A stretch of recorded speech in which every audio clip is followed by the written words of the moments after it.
오늘 말씀은 마태복음 14장 34절에서 36절 말씀 우리 함께 읽겠습니다. 우리 함께 있습니다. 그들이 건너가 게네사렛 땅에 이르니 그곳 사람들이 예수인 줄 알고 그 근방에 두루 통치하여 모든 병든 자를 예수께 데리고 와서 다만 예수의 옷자락에도 손을 대게 하시기를 간구하니 손을 대는 자는 다 나음을 얻으니라. 아멘.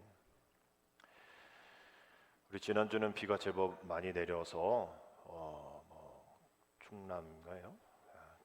금산 또 전라북도 또 군산 같은 지역은 막 200년 만에 한번 내릴까 말까 하는 그런 가장 많은 비가 내렸다. 뭐 이런 기사가 나오더라고요. 여러분 계신 곳에 비 피해가 없으셨는지 잘 모르겠지만 이렇게 1년에 쏟아져야 할 전체의 그 양들이 1시간 만에 막 다 쏟아붓는 그런 일들이 일어난 거죠. 사진 보니까 또 원주에 이렇게 완전 집중호우가 되어지는 그 사진이 있어서 또 누님한테도 이렇게 보냈더니 정말 대단한 지역에 네가 살고 있구나 이렇게 얘기하더라고요. 기상청도 맞출 수가 없는 거죠. 거기만 막 집중적으로 이렇게 구름이 이렇게 비구름, 먹구름이 막 있는 그런 사진이더라고요. 이렇게 비가 왔는데 또 내일은 뭔 날이죠? 내일은 초복이에요. 초복. 닭을 먹어야 돼. 내일은 초복입니다. 여름의 시작을 알리는 초복이에요. 이제 무더위가 시작되겠다라는 각오를 하셔야 됩니다. 이렇게 무더운 날씨 가운데에 우리는 성령 강림의 은혜 가운데에 지내고 있습니다. 벌써 8주가 되어지고요. 이 무더운 여름 날씨로 인하여 우리가 짜증낼 것이 아니라 우리가 그 얘기 있잖아요. 지나간 연탄 그냥 발로 차지 마라. 너 한때라도 저렇게 좀 따뜻한 적이 있냐? 뭐 누군가에게 따뜻하게 한 적이 있냐? 뭐 이런 것처럼 여름 덥고 땀나고 이렇게 불평하지 말고 어느 때 내가 이렇게 주님을 향해서 뜨거웠던 적이 있었는가? 한번 이렇게 또 생각해 보면 이 뜨거움을 가지고 이 열정을 가지고 복음의 열매 맺으며 나아가리라. 뭐 이렇게 결단할 수 있는 그런 계절이 아닌가 생각하게 됩니다. 지난 3월에 출간된 책이 하나 있어 소개드리는데요. 이 책의 제목은 꽃길이 따로 있나? 내 삶이 꽂힌 것을 이라는 책이에요. 이분이 이제 오평선이라는 작가이신데 이전에 2년 전에 어떤 책을 출간했냐면 우리 카페에도 그 책에 꽂혀 있습니다. 중년의 인생 서적이다 얘기할 정도의 여러분 들어보시면 아실 거예요. 그대 늙어가는 것이 아니라 익어가는 것이다. 요 에세이 쓰신 분이 2년 뒤에 쓰신 책이 이제 지난 3월에 나왔습니다. 어서 많이 들어본 이야기인 것 같은 그런 거죠. 근데 우리의 모든 삶이 특별하지 않아요. 어디서 다 들어본 이야기인데 우리가 그것에 집중하지 않고 흘려보냈기 때문인데 그 흘려보낸 내용들이 내 얘기가 되어지면 평범한 얘기가 확 와닿는 거죠. 이 작가 오평선 작가는 그 얘기하는 겁니다. 이 삶의 버거움이 자신을 막 짓누르는 그런 때쯤에 자신의 뒤의 삶을 문득 되돌아보니까 온통 진흙, 웅덩이 뭐 이러한 깊게 파인 그런 길밖에 보이지 않았다는 거예요. 서로 마음에 다른 사람도 그런가? 이렇게 봤더니 특별히 자신의 주변의 친구들이 걸어간 길을 보니까 뭐 장미길, 꽃길, 막 튤립길 이런 길만 걸어가고 있는 거예요. 그래서 내가 이 걸어온 길은 이렇게 굴곡의 길인데 쟤네들은 저렇게 꽃길만 걷네. 나는 언제 저 친구들이 걷고 있는 꽃길 한번 걸어볼까? 이런 생각을 했다는 거예요. 근데 이분이 이제 딱 와닿는 게 인생은 멀리서 보면 희극이지만 가까이서 보면 비극이다라는 말이 딱 떠올랐다는 거예요. 그래서 이제 다시 자신의 이 웅덩이의 길의 삶을 보니까 또 다시 그 친구들의 꽃길을 보니까 여전히 그 꽃길이라 할지라도 참 어려운 오늘도 트럼프 대통령 연설 중에 총기 난사가 있어가지고 귀를 맞고서 이제 끝났단 말이에요. 근데 뭐 조금만 잘못했으면 이제 얼굴 맞아서 즉사하겠죠. 뭐 우리의 삶이 뭐 대통령 되고 싶어. 그런데 이게 총 맞을 일들 가운데에 있는 꽃길인 것 같지만 뭐 반대 세력에 의해서 총알을 받아야 되는 그러한 길일 수 있는 거예요. 자기 길을 돌아보니 그저 깊이 파인 웅덩이인 것 같은 그런 길인데 거기만 봐서만 그렇지 그 주변을 보니 꽃길이었던 거예요. 그래서 이분도 우평선 작가도 내가 너무 상대방의 꽃길만 보고 먼 꽃길만 보고 내 가까이 있는 그 꽃길을 바라보지 못하고 웅덩이만 바라봤구나. 왜 이렇게 살았지? 이렇게 살면 안 될 텐데 꽃길을 따로 헤맬 필요가 없어. 뭐 그 동화 파랑새 이야기도 있잖아요. 파랑새를 찾으러 두 남매가 이렇게 갔는데 알고 봤더니 집 안에 있는 그 새장에 있었던 게 파랑새다. 뭐 결국 멀지 않다 행복이라는 게 뭐 이런 얘기와 동일한 얘기인 것 같아요. 지금 자신이 살아온 길이 웅덩이의 길이 아니라 그 길도 웅덩이의 길에도 꽃길이었다. 내 삶이 자체가 꽃길이었다. 뭐 이런 내용의 책에 쓰여 있는 내용들입니다. 이 책을 보면서 우리 행복이란 무엇인가를 깨닫게 되어지는 거죠. 그래서 그 행복을 위해서 정말 40대, 50대 애써서 막 이렇게 딱 마련했는데 마치 또 행복에 딱 들어섰을 때 사람들은 그래 고생했어 이제 꽃길만 걸어 뭐 이렇게 얘기를 하는데 막상 자신이 그런 인생의 전환점, 반환점에서 그 행복을 다 얻었다고 생각하는 그 지점에서 이제 사람들이 막 너 이제 꽃길만 걸을 거야 라고 했는데 막상 봤더니 꽃길이 아닌 거예요. 그걸 또 지켜야 하고 또 그것에 대한 또 불안감과 또 불만족이 생기기도 하고 또 여전히 다른 행복을 추구하는 그런 일들 가운데에 늘 자신의 삶이 또 웅덩이다라고 생각하는 일들이 많이 생겨나가게 되어지는 것이죠. 우리 믿음의 삶도 마찬가지입니다. 우리 지나온 6개월을 되돌아보면 웅덩이였겠죠. 질퍽질퍽했겠죠. 답답했겠죠. 다른 사람 보면 또 다른 교회 보면 전에도 말씀드렸듯이 한 교회 어떤 교회는 뭐 제가 늘 이렇게 들어가는 그 교회의 주보를 보면 한 주에 뭐 헌금이 4,500만 원 뭐 이렇게 나오는 거예요. 한 주에. 근데 우리는 왜 이럴까? 다른 교회 보면 또 다른 사람 보면 다른 목사 보면 또 다른 성도들 보면 부럽잖아요. 우리는 늘 그렇게 다른 사람들을 바라보는데 우리 믿음 생활하면서 우리는 어떤 것을 바라보면서 살아야 될까? 늘 웅덩이, 또 다른 교회, 또 부흥하는 교회 뭐 그런 것만 바라봐야 될까? 아니라는 거예요. 오늘 우리가 부른 찬양처럼 내 삶의 무게가 너무 무거워서 주님을 바라보지 못하는 거예요. 그래서 그 무겁고도 비교할 수 없는 그 주님의 사랑 안에 거해서 우리가 고백할 수 있는 그 한마디는 주님이면 충분합니다.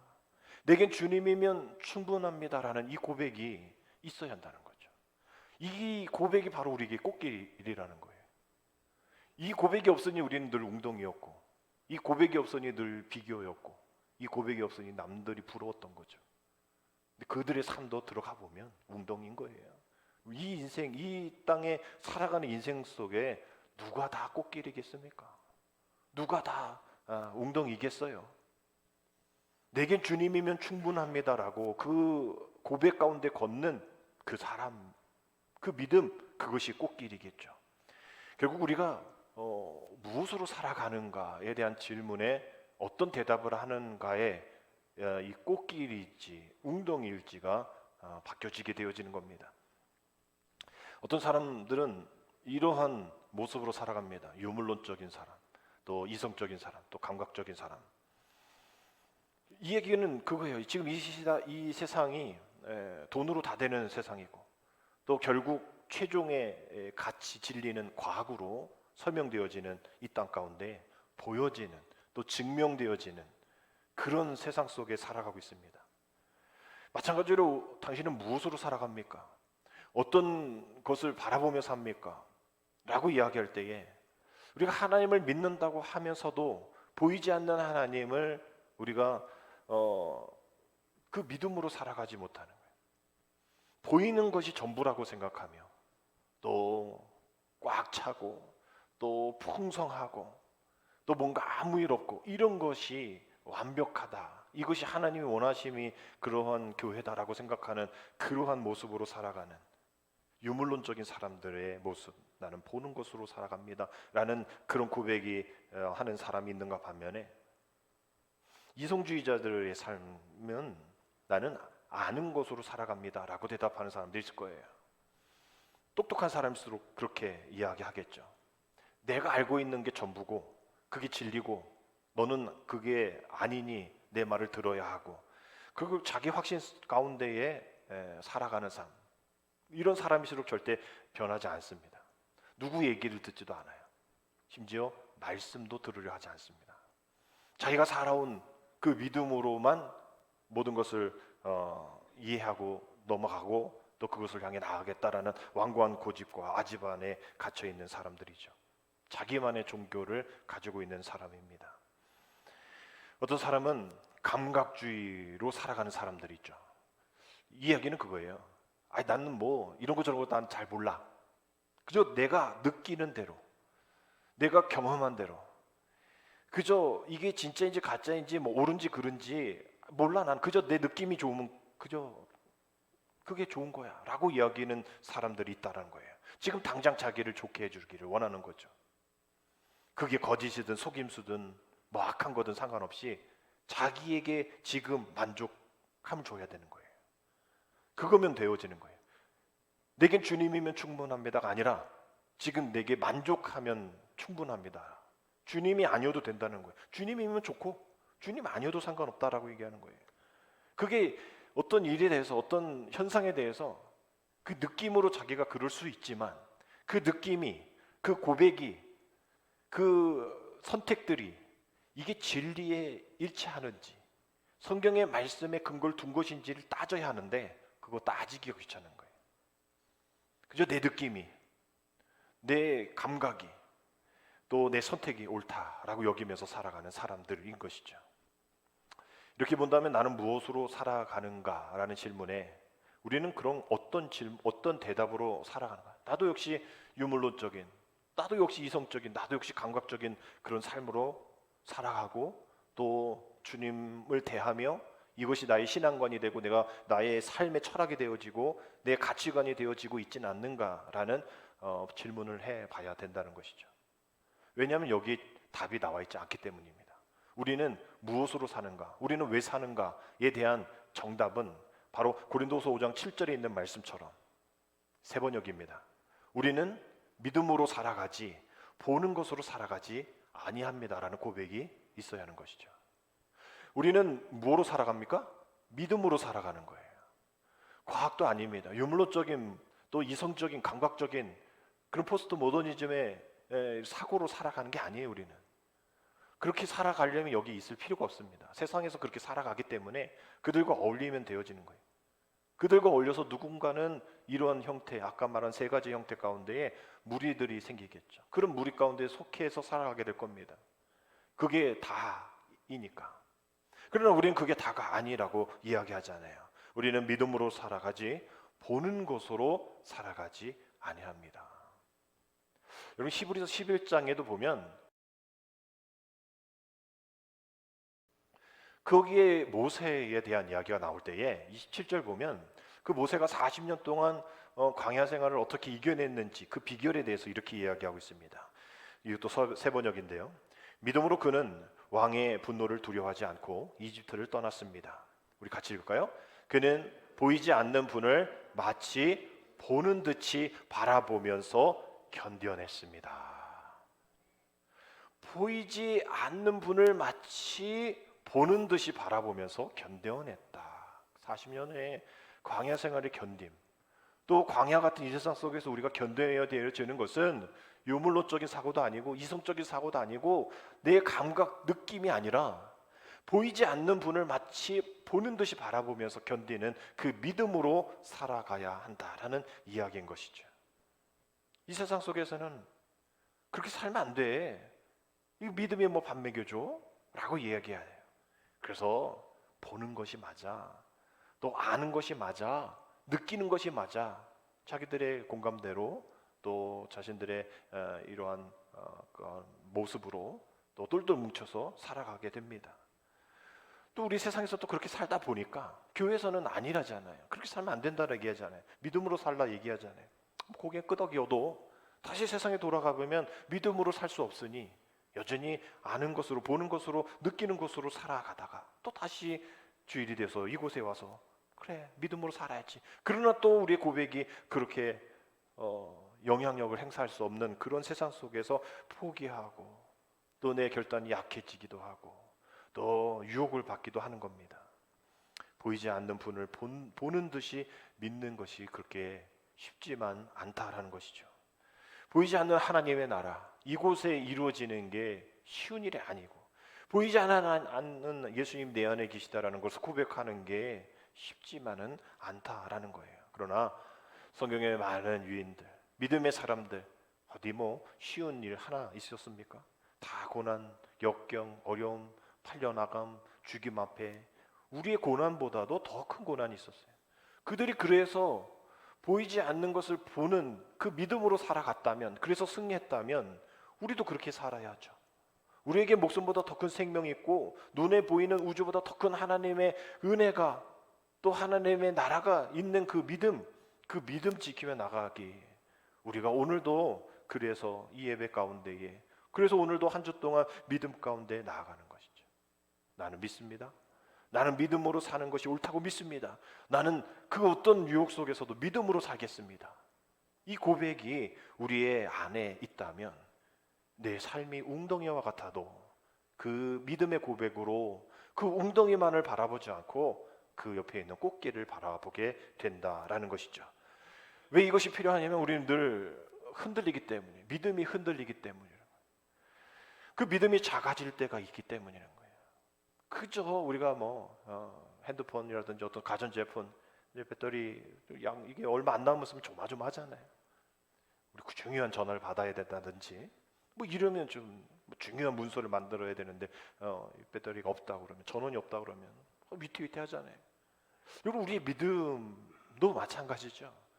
내가 생각할 때 또 남들이 봤을 때 이 내 믿음이 흔들리는 것 같다. 그러면 이거 어떻게 해야 돼? 다른 데서 쭈뼛쭈뼛 할 필요가 없어요. 내가 주님이면 충분합니다. 나는 믿습니다. 난 그 믿음으로 흔들리지 않겠습니다. 나 믿음으로 걸어가겠습니다. 이 고백만 있으면 그냥 조금씩이 아니라 완충이에요, 완충. 순간 완충입니다. 그러나 우리가 이것저것 여기 기웃 저기 기웃 그거 1% 2% 믿음 얻으려고 여기저기 기웃거리 하다가 또 방전되어지고 또 나 주님 앞에 왔사오니 주여 나 도와주옵소서. 왜 이런 삶이 반복되어지면 안 되나요? 우리의 믿음, 나는 믿습니다. 우리 신앙 고백이죠. 우리 사도신경 우리 고백하는 것처럼 나는 믿습니다. 나는 그 믿음으로 사는 것이 옳다는 것을 믿습니다. 나는 그 믿음을 갖고 살고 그 믿음 없는 이들을 그 믿음을 전달해 주면서 함께 그 믿음으로 살아가겠습니다. 이럴 때 우리 믿음의 완충이 있는 거예요. 믿음이 흔들릴 때, 믿음의 염려로 인해서 쓰러질 때에 그 믿음으로 내가 살아가는 것, 그 다른 것 어떤 것이 아닌 그 믿음으로 살아가겠다라는 그 고백이 우리 삶 가운데 있어야 한다는 거죠.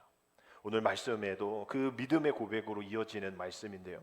오늘 본문 말씀 앞에 어떤 말씀이냐면 한밤중에 이 바닷가에 제자들이 배를 타고 할 때 예수님이 나타나셔서 그 제자들이 예수님을 귀신이라 부르는 그 사건. 그래서 예수님의 제자 베드로가 나 예수님처럼 걷고 싶습니다. 허락해 주소서. 허락했더니 오다가 풍덩 빠져서 주님이 붙잡아 주신 그 사건이죠. 근데 그 사건 앞에 또 오병이어의 기적이 일어납니다. 즉 다 믿음 얘기하는 거예요. 너 왜 오늘 믿음 없어가지고 이 사람들을 밥 먹을 수 없으니 다 집에 보내라고 하고 이 사람들 밥 먹이려면 얼마가 필요합니다. 왜 이러고 앉아 있냐? 하나님을 믿어라. 하나님을 모든 걸 채워주실 하나님을 바라봐라. 이러면서 이제 오병이어 기적을 일으켜 주셨고 또 그 믿음 없음으로 물에 빠졌던 베드로를 일으켜 세워 주신 그 말씀 다음이 오늘 말씀입니다. 그래서 베드로와 함께 배에 오르고 바람이 그치고 거기서 하나님 아들이심을 고백하는 신앙 고백 후에 이제 제자들과 함께 예수님이 게네사렛 땅으로 가십니다. 갔더니 그곳에서 이제 주님의 이 치유 사역에 그런 은혜의 일들을 알고 또 사람들이 예수님 앞에 병든 사람들 데리고 옵니다. 36절 보니까 어떤 모습으로 나왔는지 이렇게 표현하고 있죠. 다만 예수의 옷자락에도 손을 대게 하시기를 간구하시니 손을 대는 자는 다 나음을 얻으니라 라는 말씀이 나와 있어요. 우리 이 말씀을 여러분 잘 아는 말씀 가운데 있는 구절이 하나 있죠. 마가복음 5장에 27, 28절에 12해 혈루증 앓는 여인 고쳐주신 그 사건의 모습도 동일합니다. 예수의 소문을 듣고 무리 가운데 끼어 뒤로 와서 그의 옷에 손을 대니 이는 내가 그의 옷에만 손을 대어도 구원을 받으리라 생각함이로라. 이 모습들이 다 믿음으로 연결되어 있습니다. 이 12년 혈루증 한 여인도 마찬가지로 성경에 이어서 보면 그 병으로 인해서 많은 의원들을 만나고 더 괴로움이 심해졌다라고 되어 있어요. 아니 의사를 만나면 또 좋아져야 할 텐데 왜 더 많은 괴로움이 있었을까? 아마 뭐 이렇게 저렇게 고쳐보려고 시도하다가 안 되니까 또 돈 내라 하고 또 이렇게 한번 해보자 또 돈 내라 하고 또 어려운 또 일들을 또 시켰겠죠. 또 약물도 먹었겠죠. 그런데 낫으면 괜찮지만 12년 동안 낫지 않은 거예요. 그래서 다 허비하였다. 가진 것도 다 허비하였다. 그러나 이 여인이 가지고 있었던 거 하나 바로 믿음이 있었던 거죠. 그 믿음을 가지고 주님 앞에 나아갑니다. 예수의 소문을 듣고. 그래서 우리가 전도해야 할 이유가 바로 이런 거예요. 이 여인이 예수의 소문을 듣고 주님 앞에 나아갔던 것처럼 우리가 믿음으로 고백하며 전하며 주님의 일하심을 알리면 그 사람들이 지금 교회를 안 나와도 그 예수의 이야기를 알고 주님의 일하심을 알고 언젠가 주님 앞에 나온다라는 거죠. 그 다 잃어버려도 다 탕진해도 그 들었던 오래전에 뭐 군대에서 들었던 뭐 전도하면서 받았던 그 누군가 들었던 그것을 듣고 주님 앞에 나아가는 그 믿음으로 나아가게 된다라는 그런 이야기인 거죠. 결국 이런 이야기들 가운데에 우리는 뭐 이 혈루증 여인을 좀 불쌍히 보이는 경향이 있습니다. 그러나 오늘의 말씀을 잘 생각해 보면 불쌍한 사람은 우리라는 거예요. 왜냐하면 우리는 주님 앞에 그 믿음을 가지고 주님의 옷에 손을 대려고 시도조차 하지 않기 때문입니다. 이 사람들은 그 자그마한 믿음을 가지고 어떻게 할까? 나는 무엇으로 살아가야 할까? 생각하던 중에 믿음을 선택한 사람입니다. 그래서 어떻게 할까? 그 믿음을 가지고 주님 앞에 나아가고 주님 앞에 나아가서 자기는 주님을 만나서 이 고쳐주세요라고 당당하게 얘기할 수 없는 죄인이니 그런 병든 자니 딱 그저 주님의 옷자락에만 손을 대면 날 것 같다라는 그 믿음. 여러분 이 믿음이 우리에게 있습니까? 우리는 멀쩡하고 편안하게 살고 있음에도 불구하고 이 주님 앞에 나아가서 주님 앞에 옷에 손을 대면 나을 거라는 그 믿음이 있냐는 말이에요. 그런 믿음이 있으면 우리 예배와 우리 믿음과 우리 신앙생활이 이 정도냐는 거예요. 우리가 이런 믿음도 없으니 늘 웅덩이와 같은 삶을 산다라고 고백하고 늘 다른 사람만 부러워하고 그 부러워하는 사람은 그냥 부러워하는 것에서 끝나는 것이 아니라 시기하고 질투하고 없는 얘기 만들어내고 말이죠. 우리는 이런 여인, 아마 이 여인이 우리를 보면 우리를 불쌍히 여길 거예요. 니네 믿음 없어?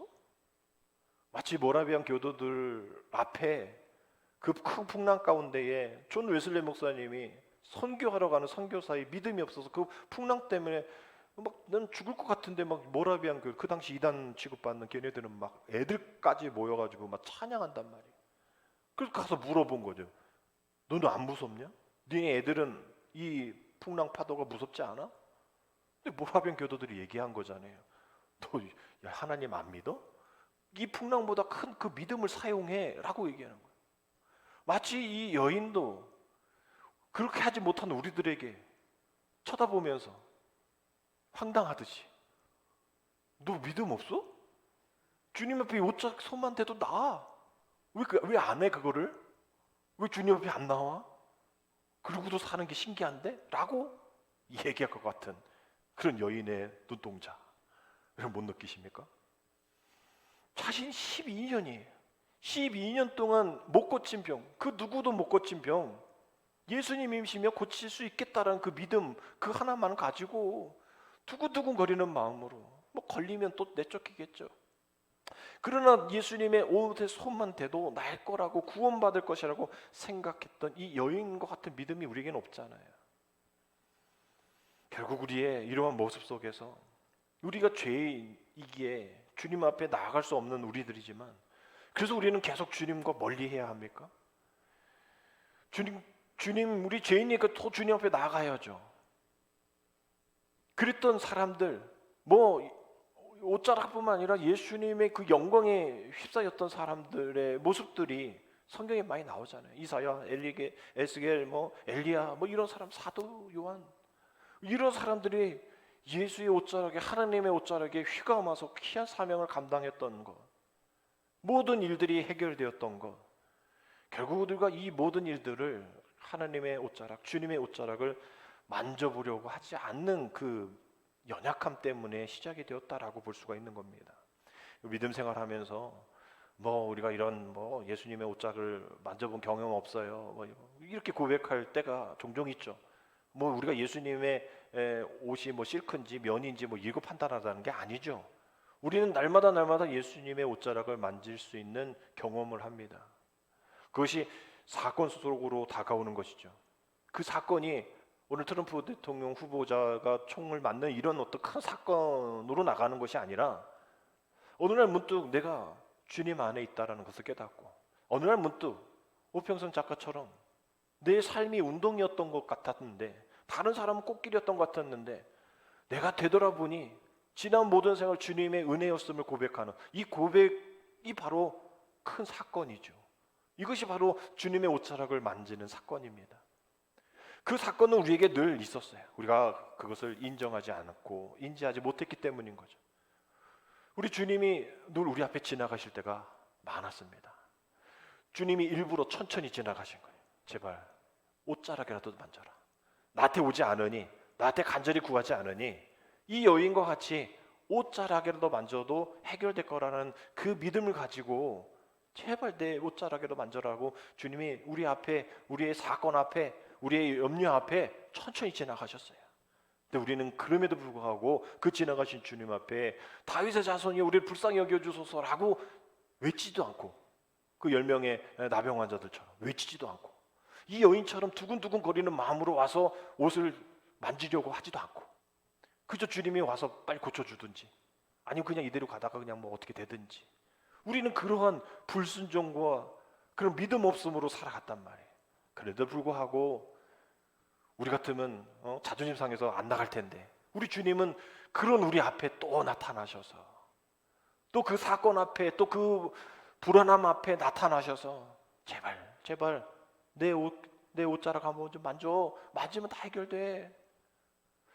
그러한 주님의 은혜가 우리에게 있음에도 불구하고 우리는 그 사실조차, 주님이 우리 앞에 지나가셨다는 그 어려운 힘든 웅덩이 가운데 함께 하셨다는 그 사실조차 느끼지 못할 때가 너무나 많았다는 거예요. 그 사건이 없으니 변화가 없는 거죠. 사건만을 바라볼 수는 없거든요. 날마다 예수의 옷자락만 붙잡을 수 없어요. 아니, 옷자락을 붙잡고 예수님이 누가 옷자락에 손을 댔냐라고 하면 예수님 만나는 게 그 다음 프로세스잖아요. 옷자락만 계속 만지려고 돌아다니시면 안 됩니다. 그저 조금 해결되려고 우리 인생 그렇게 허비하면 안 돼요. 완전한 우리의 구원의 역사, 완전한 죄사함, 그것을 위해서 나아가야죠. 그러기 위해서는 우리는 그 사건으로만, 그 옷자락을 만지는 것으로만 끝나는 것이 아니라 변화의 삶으로 나아가야 합니다. 뭐 어떻게 변화했는지 크고 작은 그런 신앙의 영역들이 다 다르겠죠. 그러나 분명 우리에게 있어야 될 것은 변화라는 거예요. 변화가 있어야 그 사람의 믿음을 볼 수가 있는 것이죠. 변화가 없는데 그 사람의 믿음이 완충되어졌다라고 볼 수 없습니다. 그저 똑같은 거예요. 이전과 다를 바 없는 삶입니다. 변화가 있어야죠. 그 변화는 누구도 알아차릴 수 있습니다. 그렇게 감사하지 않았던 사람이 감사하고요, 그렇게 섬기지 않았던 사람이 섬기고요, 또 그렇게 다른 사람을 인정하지 않았던 사람이 믿음으로 또 사랑으로 섬기고 인정하는 그런 일들, 존중하는 일들, 또 염려하는 일들 가운데에 그 사람이 살아가게 되어지면, 아, 변했구나, 아, 예수의 옷자락을 만졌구나, 아, 믿음이 성장됐구나, 완충되었구나라고 우리가 고백할 수 있는 것이죠. 고린도서 15장 10절에 이런 고백하잖아요. 그러나 내가 나 된 것은 하나님의 은혜로 된 것이니 내게 주신 그의 은혜가 헛되지 아니하여 내가 모든 사람보다 더 많이 수고하였으나, 여기 고백이죠. 내가 했다? 아니에요. 내가 한 것이 아니에요. 오직 나와 함께 하신 하나님의 은혜니라. 하나님이 하셨어요 라는 그 고백, 내겐 주님이면 충분합니다 라는 그 고백, 이 고백이 있어야, 이 변화가 있어야 하나님의 옷자락, 주님의 옷자락뿐만 아니라 그 옷자락에 휘감는, 그리스도의 옷을 만지는 것에 끝나는 것이 아니라 그리스도의 옷을 덧입는 그러한 삶을 살아가게 되어지는 겁니다. 여러분들에게 하나님의 옷자락을 만졌던 그러한 이야기들, 간증들이 있습니까? 또 그 옷자락을 만져서 변화되어진 그러한 이야기들이 있습니까? 또 그 이야기를 우리는 더 풍성하게 믿음의 길 가운데에 함께 나누며 나아가야겠죠. 믿음의 길을 걸어갈 때에 그러한 하나님의 옷자락을 만진 경험이 없게 되어지면 그 믿음의 고백에 알미기 없는 이야기만 오고 가게 됩니다. 그러니 그 믿음의 옷자락을, 또 예수의 옷자락을 만진 이에 그 기쁨을 느끼지 못하니 왠지 나는 믿음으로 올바로 서지 못하는 것 같고, 왠지 그렇게 살아가는 사람들이 미워 보이고, 또 그들에게 상처 주고, 또 그들에게 실망받아서 교회를 떠나고, 그렇게 아파하는 이들이 있게 되어지는 것이죠. 근데 우리가 교회가 모든 사람들이 다 옷자락을 만질 수 있는 곳 아니잖아요. 그렇게 옷자락을 못 만진 사람도 있잖아요. 허물이 있고 또 약한 존재잖아요.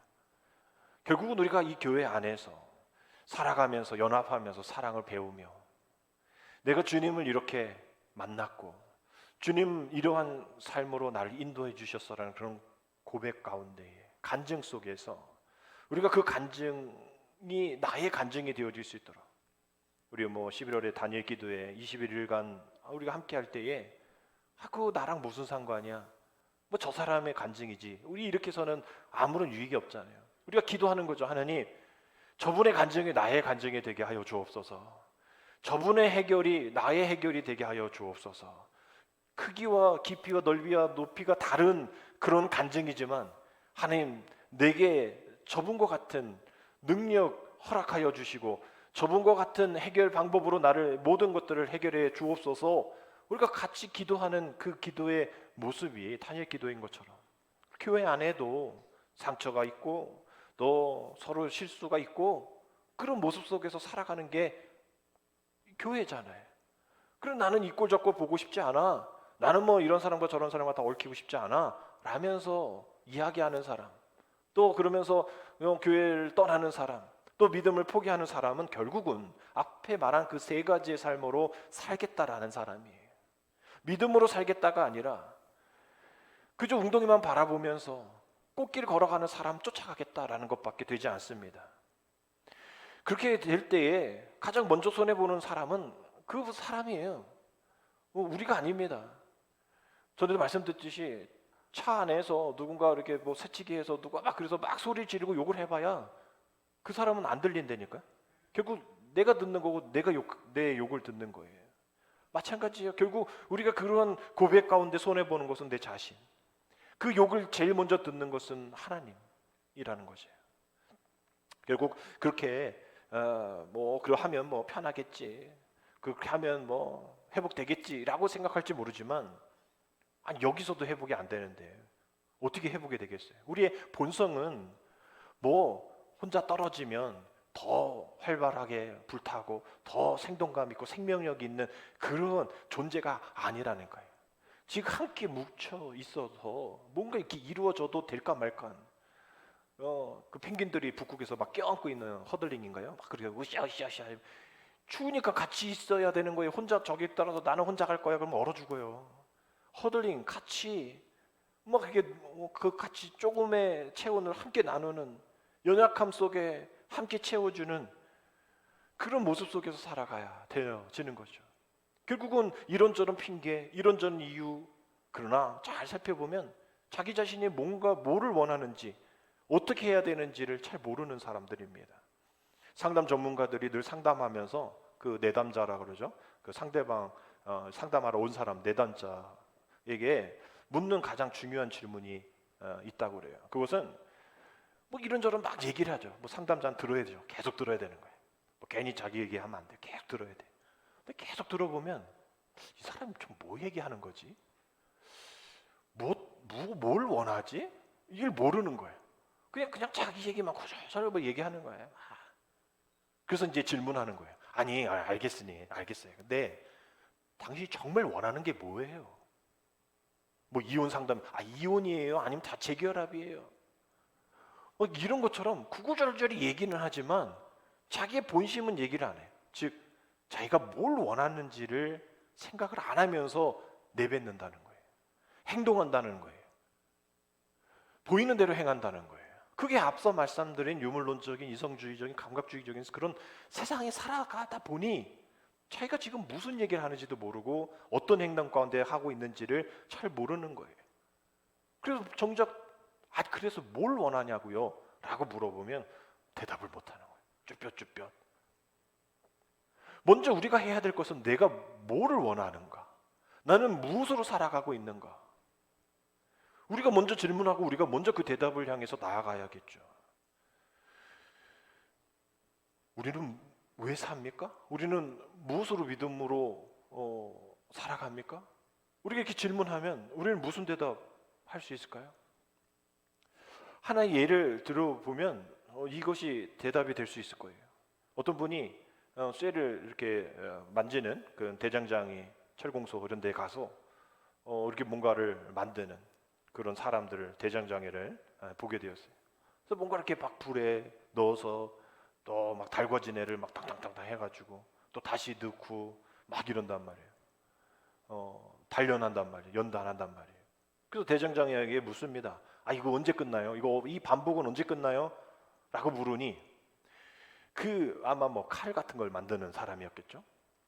그 사람이 이렇게 얘기해요. 이 두드리는 이 쇠, 아무것도 잘 보이지 않는 이 쇠에서 자신의 얼굴이 비칠 때까지 계속 두드립니다. 라고 얘기를 하는 거예요. 그 말을 듣는 순간 그분이 깨달았다는 거죠. 하나님이 지금 나를 단련하시는데 쉬지 않고 연단하시는데 그 이유가 바로 내 삶 속에서 주님이 비춰지기를 원하시는구나. 왜 나를 치시냐고, 왜 우리 교회를 치시냐고, 왜 내 가정을 치시냐고 나는 불평했지만 하나님이 우리 연단하시는 것은 정금같이 쓰시려고 우리 거기까지는 아시잖아요. 근데 그 정금같이 쓰시는 그 과정 속에서 이 대장장의 고백과 같이 이 내 인격을 통하여서 내 모습을 통하여서 내 얼굴, 내 말, 내 모든 제스처 하나까지도 이 모습을 통해서 다른 사람이 예수님을 바라볼 수 있도록 그래서 나를 연단하시는구나. 그래서 내가 믿음을 끝까지 지켜야 되는구나. 이렇게 우리가 고백할 수가 있게 된다라는 것이죠. 하나님의 훈련에는 결국 목표가 있습니다. 하나님 우리 교회를 사용하시며 여러분들을 연단하시는 그 이유 다른 것 아니에요. 우리 교회를 통해서 예수님만 드러나기를 원하시는 거죠. 우리 입술의 고백에서 네 주님이면 충분합니다 라고 고백을 듣기를 원하시는 거죠. 우리 주변이 너무 너무 많아서 이것저것 불평 얘기하지만 그래서 네가 원하는 게 뭔데? 라고 물어보면 정작 얘기할 수 없는 그것이 하나님과의 전혀 관계가 없는 그저 사람의 만족, 어떤 이 세상의 풍조의 만족 그것을 원하였던 것 그것이 하나님이 원하시는 이야라고 물어봤을 때는 쭈뼛쭈뼛할 수밖에 없는 너의 만족이야 라고 얘기했을 때 맞아요 뭐 이렇게 얘기할 건 많지만 이게 정말 하나님 나라를 위해서 말씀이 원하는 하나님이 원하시는 일이야? 라고 물어보면 우리는 그동안 수많은 시간 동안 얘기해왔던 불평했던 것들에 정확한 답을 할 수가 없는 거예요. 결국 우리의 답은 우리의 삶 속에서 주님이 비춰질 때까지 우리를 계속 연단하시고 그것을 우리는 거부하지 말고 그 연단을 받아서 아직도 모자르는구나. 아직도 내 속엔 우리 그 가시나무새 있죠. 하덕규 목사님. 내 속엔 내가 너무도 많아. 오라 나는 공고한 자로다. 로마서 8장의 말씀. 누가 이 사망에서 나를 건져낼까? 여러분 그럴 때일수록 더 기도해야죠. 어떤 목적을 가지고요? 내 이 연단 속에서 결국은 하나님이 드러나시겠구나. 내 입술의 고백 속에서 주님이면 충분합니다라고 고백할 수 있는 날이 곧 오겠구나. 여러분, 이러한 마음으로 우리의 모습 속에, 우리의 생각, 우리의 언어, 우리의 모습 가운데에 하나님의 형상이 희미해졌다면 우리는 무엇해야 됩니까? 오늘도 주님의 옷자락을 붙잡아야 됩니다. 아멘. 우리가 뭐 병이 있어서만이 아니에요. 뭔가 문제가 있어서만이 아니에요. 우리는 날마다 주님의 옷자락을 붙잡아야 되고, 우리 주님 앞에 내 손 좀 잡아주세요라고 얘기할 그런 수준의 우리는 선함이 없어요. 그럼 우리는 주님의 옷자락이라도 붙잡아 주세요. 우리 이렇게 고백할 수밖에 없는 죄인입니다. 이번 주 수요일하고 다음 주일에 찬양 하나 찬양이 베드로의 고백이라는 찬양을 부를 예정인데요. 이 찬양이 이 후렴이 이렇게 되었습니다. 날 부르심에 감사, 날 놓지 않으신 감사, 하늘 보좌 버리고 날 사랑하심에 감사, 나의 모든 삶을, 남은 모든 인생을 예수님과 함께 걷겠습니다. 날 부르심에 감사, 날 놓지 않으심에 감사, 하늘 보좌 버리고 날 사랑하심에 감사, 나의 모든 삶을, 남은 모든 인생을 예수님과 함께 걷겠습니다. 여러분, 이 고백 속에서 우리는 어떻습니까? 누가 우리를 붙잡고 뭐 해달라고 그러면 우리는 우리 옷자락을 붙잡으면 걷어치지 않아요. 나도 바빠, 나도 그럴 시간 없어, 나 그럴 돈 없어. 우리 주님은 우리를 놓지 않으신다는 거예요. 그저 베드로, 우리가 볼 때는 웃기지 않아요. 예수님처럼 물 걷게도 아마 베드로는 자랑하고 싶을 수도 있어요. 나도 물 걸었다 이거야. 아마 그때 뭐 베드로의 위치가 수제자이긴 해도 위치가 애매해서 뭔가를 한번 드러내볼 필요가 있을 수도 있습니다. 예수님처럼 나는 물을 위를 걸은 사람이야라는 그거 주님 몰랐을까요? 빠질 걸 몰랐을까요? 안 잡으셔도 돼요. 한번 골탕 먹으라고. 거기 다 뭐 베드로 애들 다 수영하는 애들이니까 니네가 구해 이럴 수 있는데도 물에 빠진 베드로를 손 잡으셨단 말이에요. 우리 주님 그러시는 분입니다. 우리를 놓지 않으세요. 우리 붙잡은 그 여인 막 뭐라고 할 수도 있겠죠.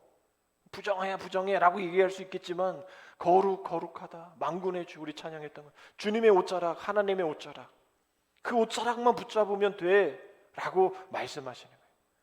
그러면 우리가 날마다 감사할 수밖에 없죠. 날 부르신 감사, 내가 주님의 옷자락을 붙잡을 때 날 놓지 않으시는 감사, 그러려고 이 땅에 오신, 제발 내 옷자락을 붙잡아, 내 옷자락을 붙잡아라. 그 하늘 보좌 버리고 그 영광에 빛나는 옷을 내버려 두시고 그 하늘 보좌 버리고 날 사랑하여 주셔서 오신 그 주님, 우리는 어떻게 살아야 될까요? 나의 모든 삶을, 모든 나의 인생을, 그게 웅덩이라도 상관없습니다. 나는 그것이 꽃길이라고 생각합니다. 예수님과 함께 가면 그 길이 꽃길이죠.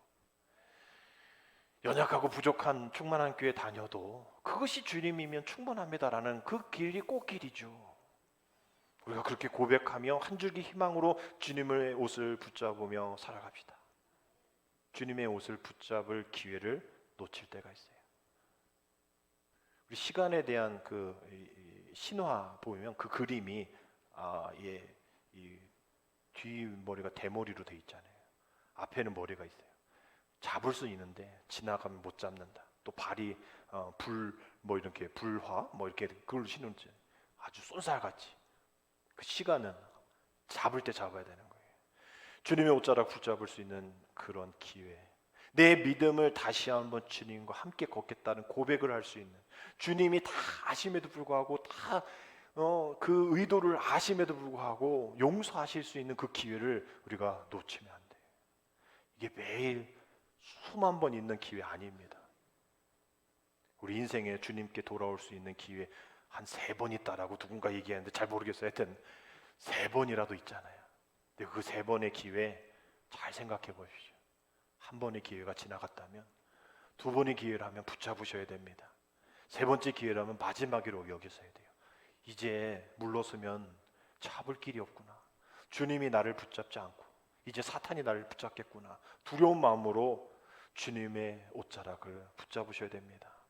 바라기는 우리 모든 성도들이 세상과 타협하는 것에 붙잡지 말고 오직 믿음 선택하여서 주님의 옷자락을 다 붙잡으셔서 그 붙잡고 걸어가는 그 꽃길, 이제 더 이상 미루지 말고 주님의 옷자락을 만지는 것으로 시작되어서 온전한 회복을 경험하는 저와 여러분 되시기를 주님의 이름으로 축복합니다. 기도드립니다. 미쁘시고 의로우사 우리의 죄를 사하시는 주 하나님, 우리가 연약하여 쓰러져 지칠 때에 주님의 옷자락을 붙잡고 다시 일어서는 우리가 되도록 우리의 믿음의 고백, 그 믿음의 고백의 진실 위에 견고히 서 나갈 수 있는 우리 되어지게 인도하여 주옵소서.